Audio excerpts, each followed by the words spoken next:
আপনাদের সকলের কাছে অত্যন্ত বিনম্রভাবে আহ্বান জানাচ্ছি, আসুন বন্ধু আসুন। অন্ধকার রাজত্ব তৈরি করার চেষ্টা করে চলেছে, এর বিরুদ্ধে আমাদের সকলকে সম্মিলিতভাবে এগিয়ে আসতে হবে। আজকে ত্রিপুরা প্রদেশ কংগ্রেসের পক্ষ থেকে ত্রিপুরা বাঁচাও, ত্রিপুরা বাঁচাও, ত্রিপুরা প্রদেশ কংগ্রেসের পক্ষ থেকে নৈরাজ্যের বিরুদ্ধে প্রতিবাদে সামিল হতে ভারতীয় জনতা পার্টির পরিস্থিতি, বিশেষ করে এই রাজ্যের আইন শৃঙ্খলা যেভাবে দিনের পর দিন ভারতীয় জনতা পার্টির বাইক বাহিনী এবং গুন্ডা বাহিনীর দ্বারা এই রাজ্যের সমাজ ব্যবস্থাকে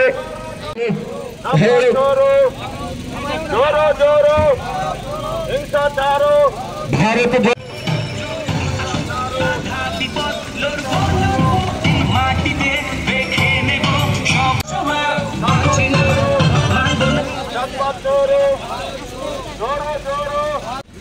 তিন নম্বর বিভাগের আজকে অষ্টম দিনের কর্মসূচি। আমরা মাঝখানে একদিন আমাদের কর্মসূচি বিরতি থাকার দরুন আজকে রামনগর বিধানসভা এলাকার কিছু অঞ্চলে এই ভারত জোড়ো ত্রিপুরা বাঁচাও পদযাত্রা আজকে সংগঠিত করা হবে। এই পদযাত্রার মাধ্যমে রাহুল গান্ধী যে দেশবাসীর জন্য ডাক দিয়েছেন, যে বেকারত্ব ঘুচানো,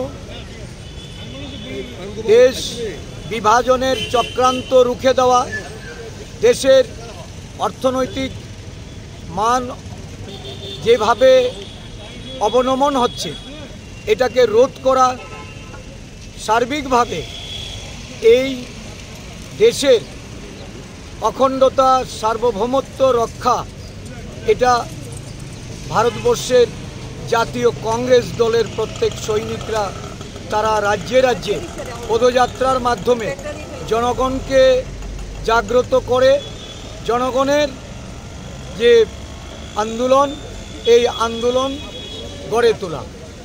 সারা দেশব্যাপী যে কর্মসূচি, ত্রিপুরা রাজ্যেও ত্রিপুরা বাঁচাও, এখানে ভারতবর্ষের নয়, এই রাজ্যেও বিজেপি সরকারের নেতৃত্বাধীন আজকে বেকারত্ব বলুন, এই রাজ্যের সরকারি কর্মচারীদের ন্যায্য পাওনা বলুন, এই রাজ্যের সার্বিক উন্নয়নের কথাই বলুন, একটা অরাজক পরিস্থিতি মাৎসনায় তৈরি হয়েছে প্রশাসনে। নির্লজ্জের মতো এই রাজ্যে প্রশাসনে থেকে পুলিশের ক্ষমতাকে খর্ব করে এই রাজ্য প্রশাসন ভয় ভীতি সন্ত্রাস তৈরি করে বিভেদের রাজনীতি করে তারা আগামী বিধানসভা নির্বাচনে বৈতরণী পার হতে চাইছে, মানুষকে দাবিয়ে রাখতে চাইছে, গণতান্ত্রিক অধিকার ক্ষুণ্ণ হচ্ছে। ত্রিপুরা রাজ্যে প্রদেশ কংগ্রেসের নেতৃত্বে এই ভারত জোড়ো ত্রিপুরা বাঁচাও আন্দোলনের মাধ্যমে রাজ্যের জনগণকে সংগঠিত করে একত্রিত করে আমরা প্রতিবাদে নেমেছি। এই প্রতিবাদ আন্দোলন আগামী দিনে আরও বেগবান হচ্ছে। আজকে রামনগর দিয়ে আমাদের এটা আমরা সম্পন্ন করব। আজকে আমাদের কুমারঘাটে কর্মসূচি হচ্ছে, বামুটিয়াতে কর্মসূচি হচ্ছে, বিভিন্ন বিভাগে কর্মসূচিতে রাজ্য নেতৃবৃন্দ অংশগ্রহণ করছেন।